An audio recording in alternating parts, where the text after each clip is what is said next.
Today we're going to cover a super important, super big topic, how to read sheet music. If you are brand new to reading sheet music, if you've never read it before, and you're just trying to learn the basics of how to get started so you can start learning more interesting classical guitar pieces, I hope this video can help. There's a lot of terminology at first that can seem confusing and overwhelming. I know for me, it used to drive me crazy. I didn't know what things were called. I would forget terms all the time. If you do, don't be embarrassed. Don't be afraid to just come back, watch this video, and you can find these definitions again and find my explanations. Hopefully it can help you get your bearings. So the 5 must-know things that we're going to cover today are the staff, key signature and time signature, the notes themselves, guitar fingerings, dynamics, and accents. Okay, those are the 5 things we're going to cover. So let's start off with number 1, the staff.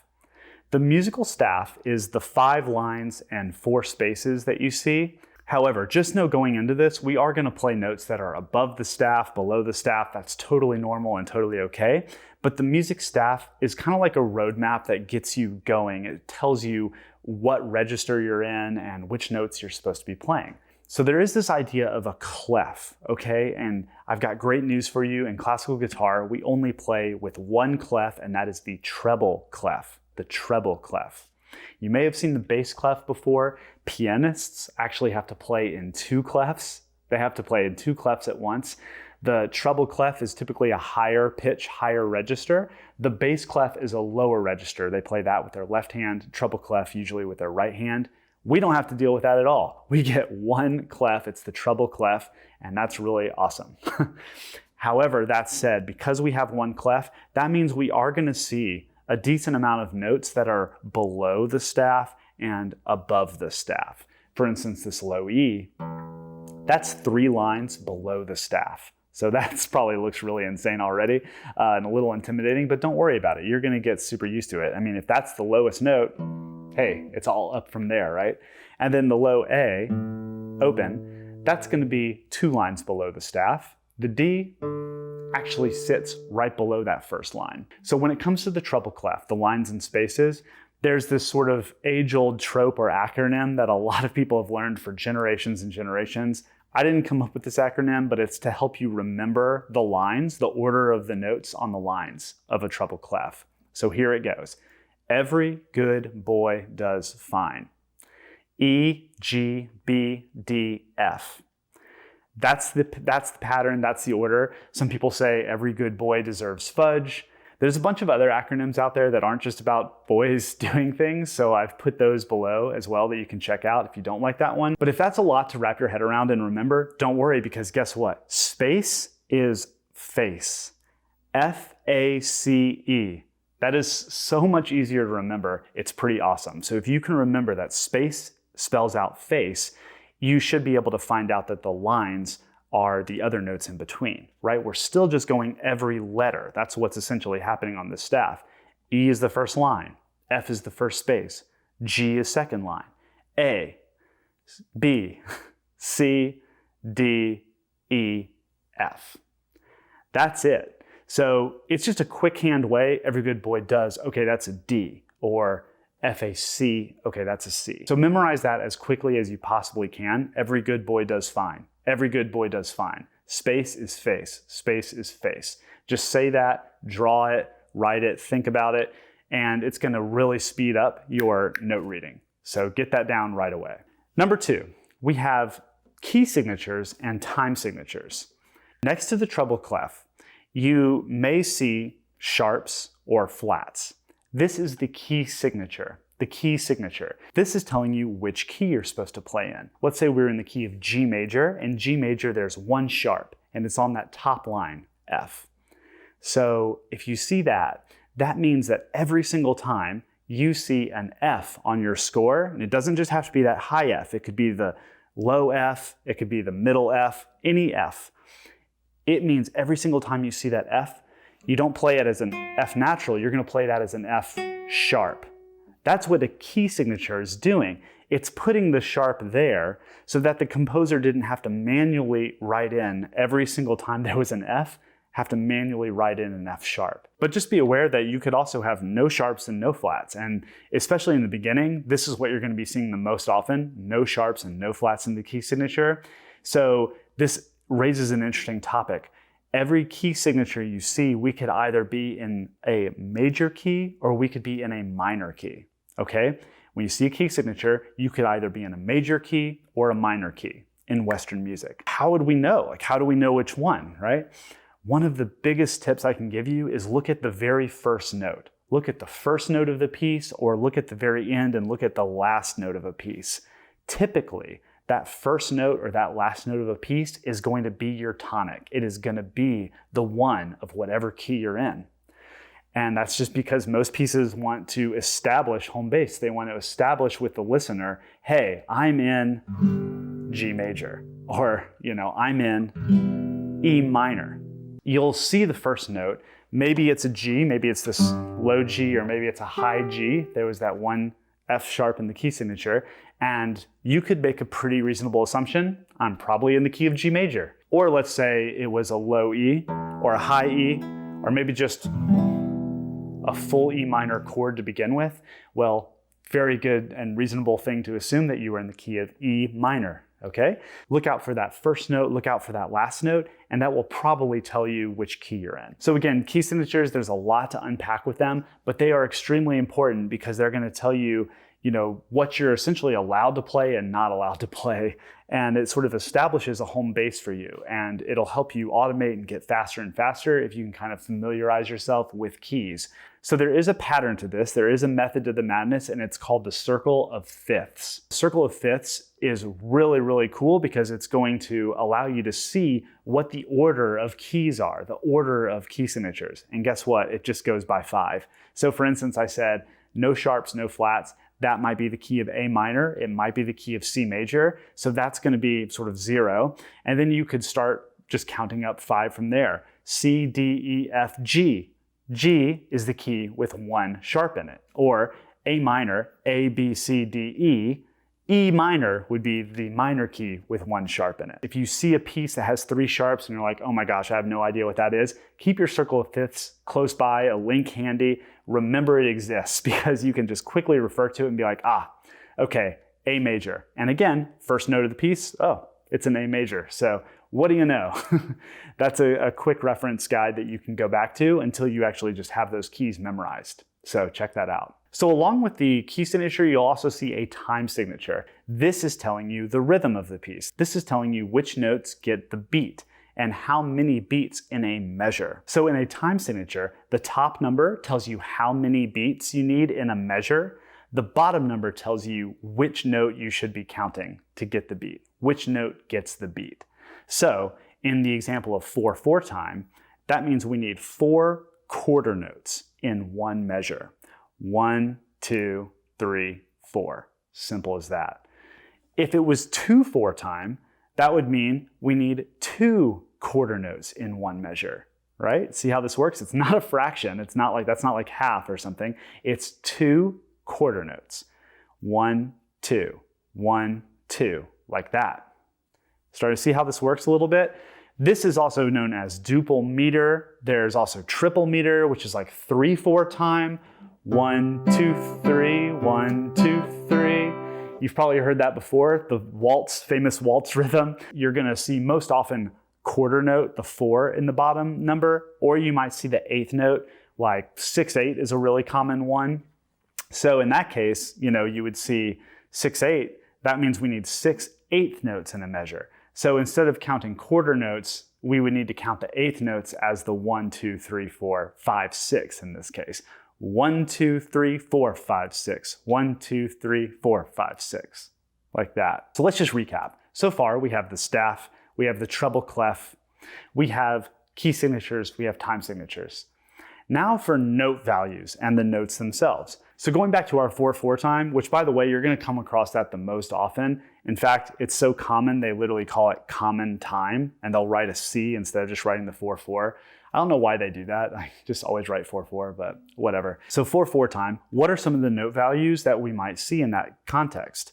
Well, you might see a whole note. Kind of looks like a donut. It's just a solid, hollow note.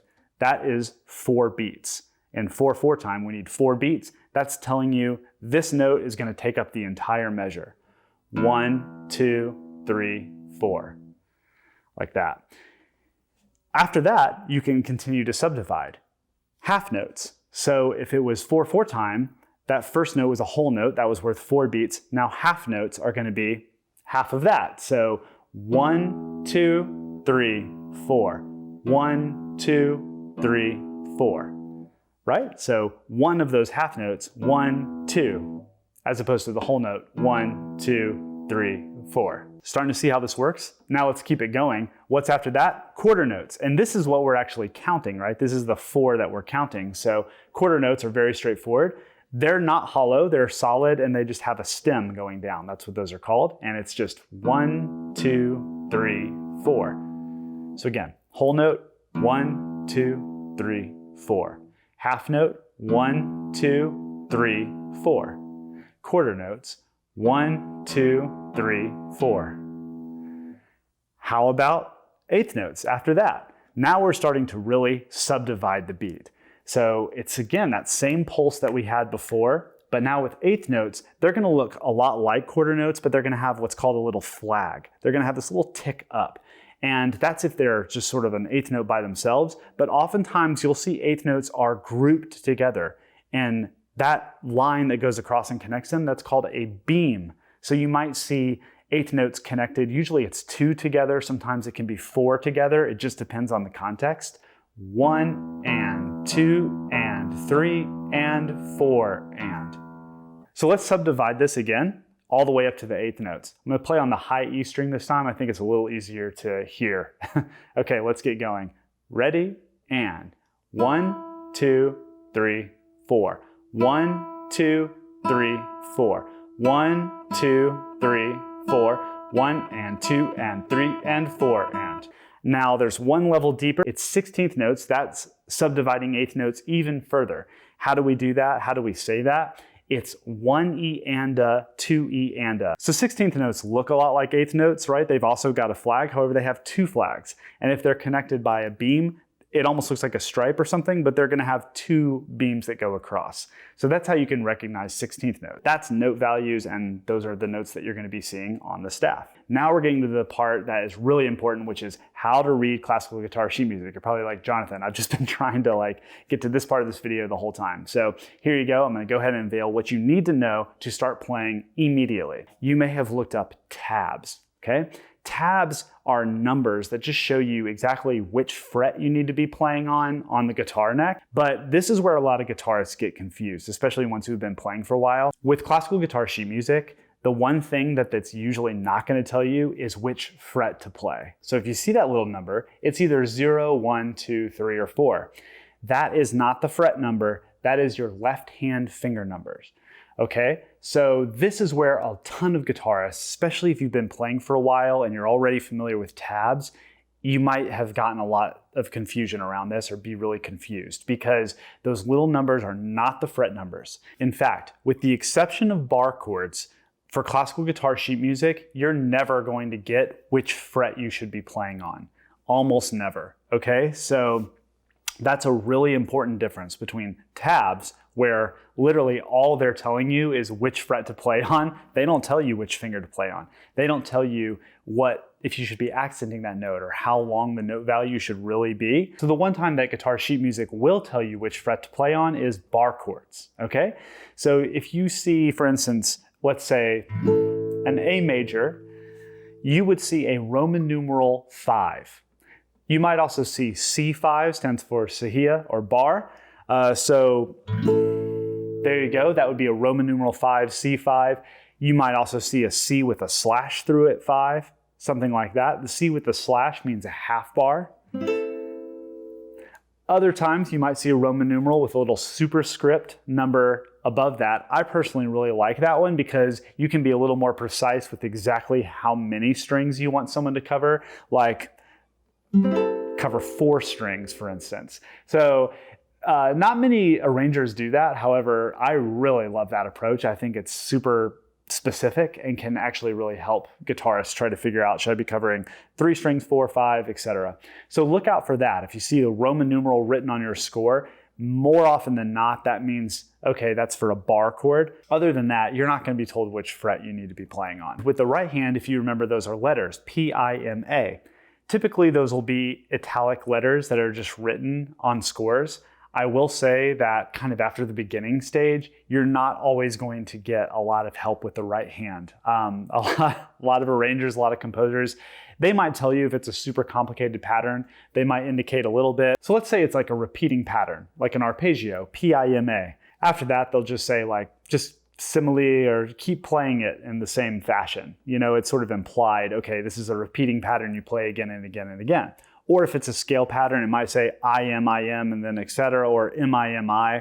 But I will just let you know, with the right hand, after beginner resources and etudes, you might not necessarily see a ton of help with the right hand. Most of the notations and the guitar fingerings and specifics that we're going to be seeing are about the left hand, just because there's so much more going on. Like, what are the finger combinations we need? Which string do we need to be playing on, etc. So one of the things that's also tricky about guitar is the fact that we can play the same identical pitch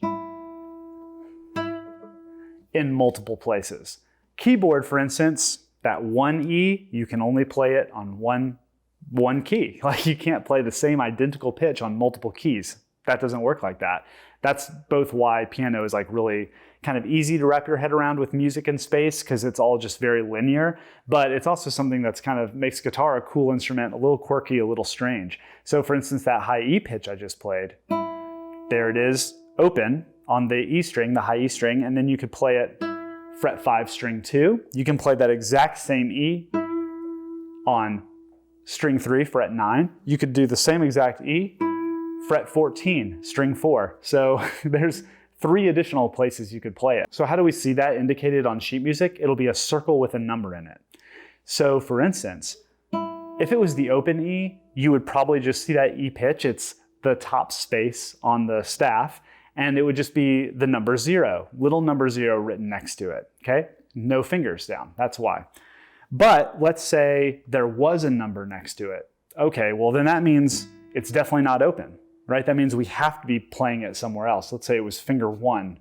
And then you would look, is there a circle with a number next to it? Ah, there is. So sure enough, it's circle number 2. That means we need this E pitch, but on the second string. We can just go up by half steps and find that.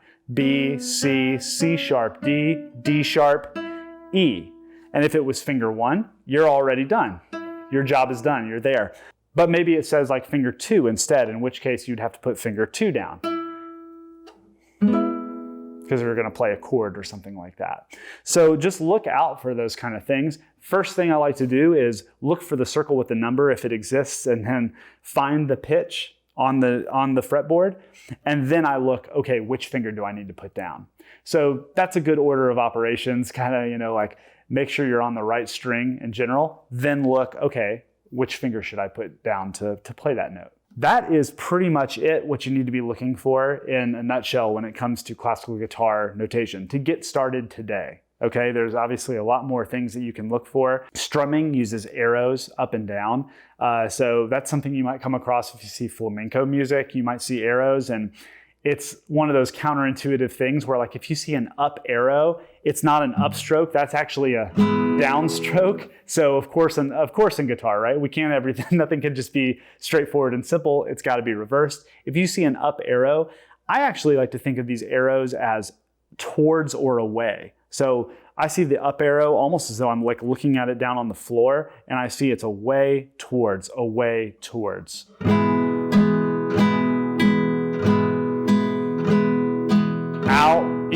Out, in. So you kind of see it as like a 3D plane. That's one way that you could approach the arrows. But again, probably something you're not going to see immediately in guitar. If you do though, that's the way to kind of be thinking about the strums and looking at that. Okay, so the last thing to pay attention to is dynamics and accents. So there's several different things that we should look out for here. And this applies to music at large, okay? This isn't gonna be guitar specific anymore. So let's start with dynamics. So you might have P, which is played quietly. You might have then MP, which is mezzo piano, a little bit louder. Then you have MF, which is mezzo forte. Pretty much I would say like the most normal. Mezzo piano, mezzo forte, those are two kind of just natural ways that you might play the note without too much force. And then F would be forte. pretty loud, you know, really accent that. This will typically not be on a single note. This will be on maybe for a few measures or a whole musical phrase, something like that. But it's just to give you an indication, this part needs to be softer, this part needs to be louder. There's also sometimes multiple Ps. You can have 2 Ps, 3 Ps, pianissimo, or you can have, you know, fortissimo, like you can have 2 Fs, 3 Fs as well. You will sometimes see an accent written above a note. That means you should be accenting it, punching that one note a little harder. One way to accent would actually be to do rest stroke. Julio Segreras loves doing this with a little up caret. So for instance, free, rest, free, free. That's sort of an easy way to get an accent if you're good with your free stroke and rest stroke, or you just put a little extra oomph on that one accented note. You can still do it with free stroke, right? It's just, with the rest stroke, it's a little bit easier to accent those notes. So let's say, for instance, if we had a crescendo and then a decrescendo, maybe we would start piano, go forte, and then go back down to piano. It's almost just like an arc or something, okay? So for instance,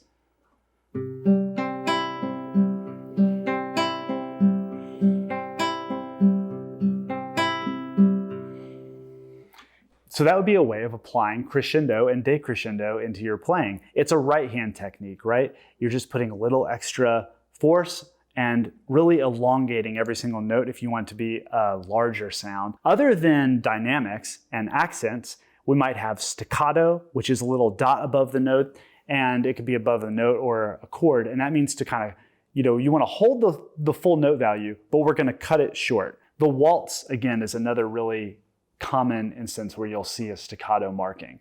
Here I am, I'm on a C major chord, and I'm just going to be doing a little boom, chuck, chuck action. And the staccato note will be the second thing that I play. Listen. 1, 2, 3, 1, 2, 3. You hear how that second one was short? How did I achieve that on guitar? Well, that would be a staccato, first of all. And then the way I achieve that is I actually do the prep and play concept. So the prep and play concept, here we are. Those IMA fingers are just returning right back to the strings that they just plucked. So for instance, short, long, short, long, short, long. I'm just catching, or I'm elongating the stroke and playing all the way through. Short, short, long.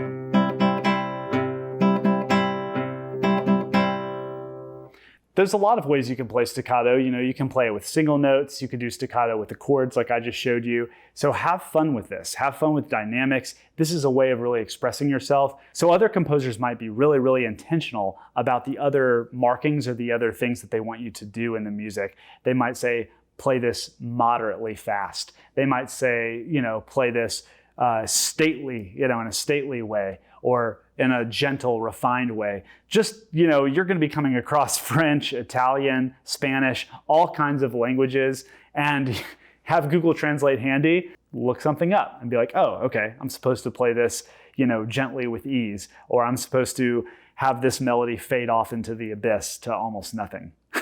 Segreras loves that one. So which resources should you actually use to get started? There's a bunch of really great ones out there, of course. I have a few natural note exercises to help us get our bearings with just the very basic notes. But you should also check out Aaron Shear's method books. You should check out Christopher Parkening's method book if you'd like, and that has some really cool studies in it. I'll say that that one gets a little more advanced pretty quickly, but if there's one method book that will really help with your sight reading, which means being able to see a new piece of music for the first time and play it, or just sheet music reading in general for guitar, it's Julio Segreras' method books, guitar method books 1 through 3.